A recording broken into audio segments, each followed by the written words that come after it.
ایک مرتبہ حضرت عیسیٰ علیہ السلام کسی پہاڑ کے پاس سے گزر رہے تھے کہ وہاں آپ کی نظر ایک عجیب و غریب سفید پتھر پر پڑی۔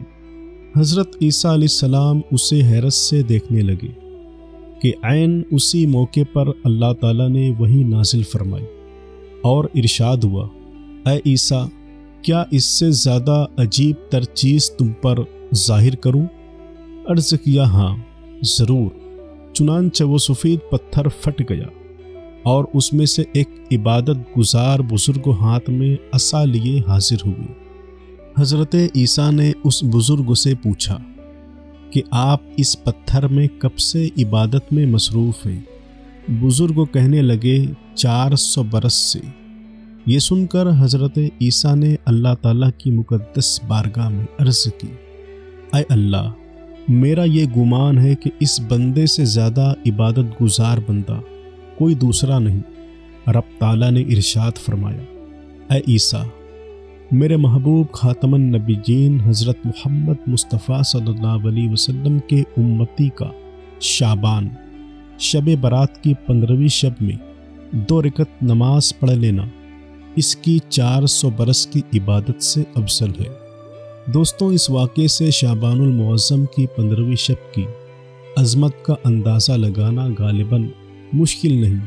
جب شعبان کی 15ویں رات آ جائے تو اس رات کو قیام کرو اور دن میں روزہ رکھو کہ رب تبارک و تعالیٰ غروب آفتاب سے آسمان دنیا پر خاص تجلی فرماتا ہے کہ ہے کوئی بخشش چاہنے والا کہ میں اسے بخش دوں، ہے کوئی روزی مانگنے والا کہ میں اسے روزی عطا کر دوں، ہے کوئی آفات میں مبتلا کہ میں اسے عافیت دوں، ہے کوئی ایسا جو آج کی رات بخشش طلب کرے تاکہ میں اسے بخش دوں۔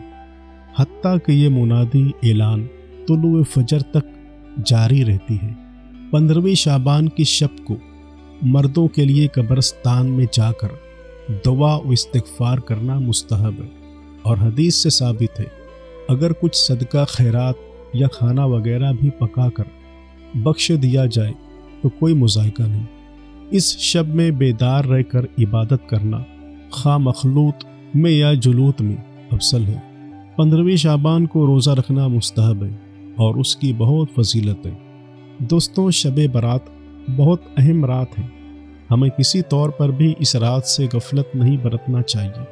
اس رات خصوصیت کے ساتھ رحمتوں کی بارش چھما چھم برستی ہے۔ اس مبارک شب میں اللہ تبارک و تعالی بنی کلب کی بکریوں کے بالوں سے بھی زیادہ لوگوں کو جہنم سے آزاد فرماتا ہے۔ کتابوں میں لکھا ہے کہ قبیلہ بنی کلب قبائل عرب میں سب سے زیادہ بکریاں پالتا تھا۔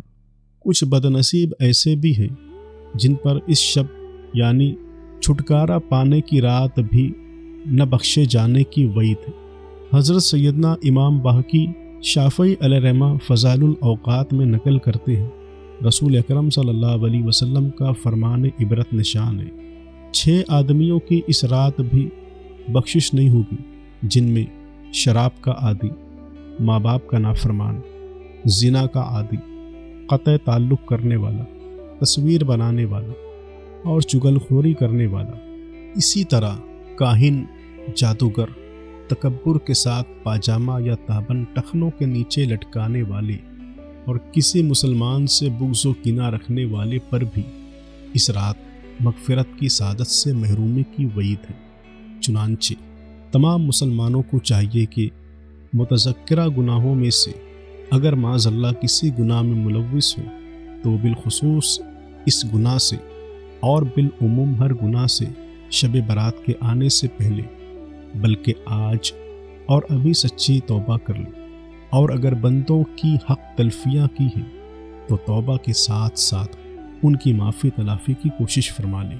دوستوں، شب برات میں اعمال نامے تبدیل ہوتے ہیں، لہٰذا ممکن ہو تو 14 شعبان المعظم کو بھی روزہ رکھ لیا جائے تاکہ اعمال نامے کے آخری دن میں بھی روزہ ہو۔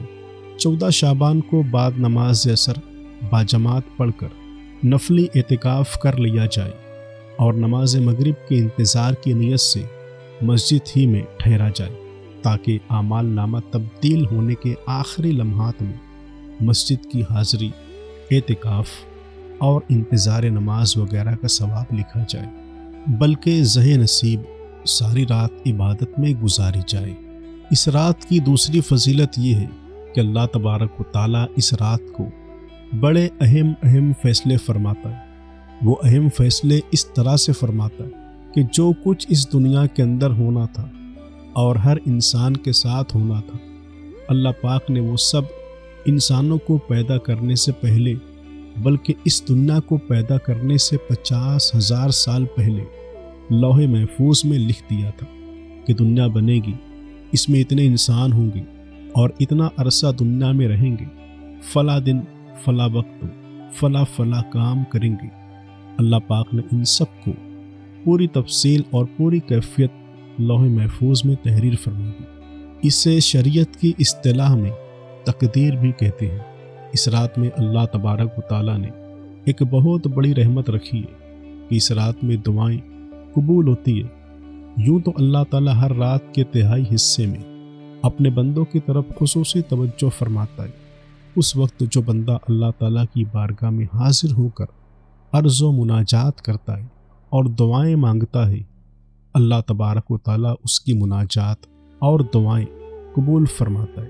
کہا جاتا ہے کہ 24 گھنٹے میں 2 وقت تو ایسے خاص ہیں کہ اگر اس وقت کوئی دل سے دعا مانگے تو اللہ رب العزت اس کی دعا رد نہیں فرماتا۔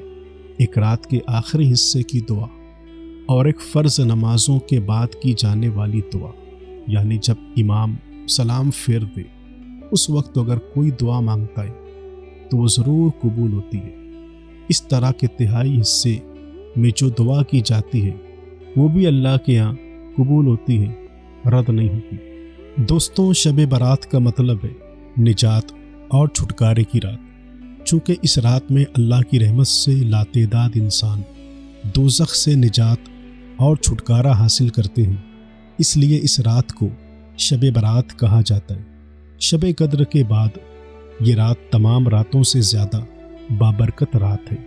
فرمایا گیا کہ جس طرح مسلمانوں کے لیے 2 عیدیں ہیں، اسی طرح فرشتوں کے لیے بھی 2 عید کی راتیں ہیں، جن میں سے ایک شب برات ہے اور دوسری شب قدر۔ حضرت عائشہ رضی اللہ تعالیٰ عنہا نے اس رات کے حوالے سے نبی اکرم صلی اللہ علیہ وسلم کے معمول کا ذکر بھی کیا ہے۔ آپ کہتی ہیں کہ میں نے ایک رات نبی اکرم صلی اللہ علیہ وسلم کو نہ پایا تو میں آپ کی تلاش میں باہر نکلی تو دیکھا کہ آپ بقی قبرستان میں ہیں۔ آپ نے فرمایا کہ کیا تم ڈر رہی تھی کہ اللہ تعالیٰ اور اس کا رسول تم پر ظلم فرمائیں گے؟ میں نے عرض کیا، یا رسول اللہ، میرا گمان تھا کہ آپ اپنی کسی زوجہ کے یہاں گئے ہوں گے۔ پھر آپ نے فرمایا کہ بے شک اللہ تعالیٰ شعبان کی 15ویں رات کو آسمان دنیا پر اپنی شان کے لائق نزول فرماتا ہے اور قبیلہ بنی کلب کی بکریوں کے بالوں سے زیادہ تعداد میں لوگوں کی مغفرت فرماتا ہے۔ قبائل عرب میں قبیلہ بنی کلب سب سے زیادہ بکریاں پالنے کے حوالے سے مشہور تھا۔ اس مقام پر قبیلہ بنی کلب کی بکریوں کا ذکر یہ واضح کرنے کے لیے کیا گیا کہ جس طرح قبیلہ بنی کلب کی بکریوں کے بال گننا ناممکن ہے، اسی طرح اللہ تعالیٰ اتنے افراد کو جہنم سے آزاد فرماتا ہے جنہیں احاطہ شمار میں لانا ناممکن ہے۔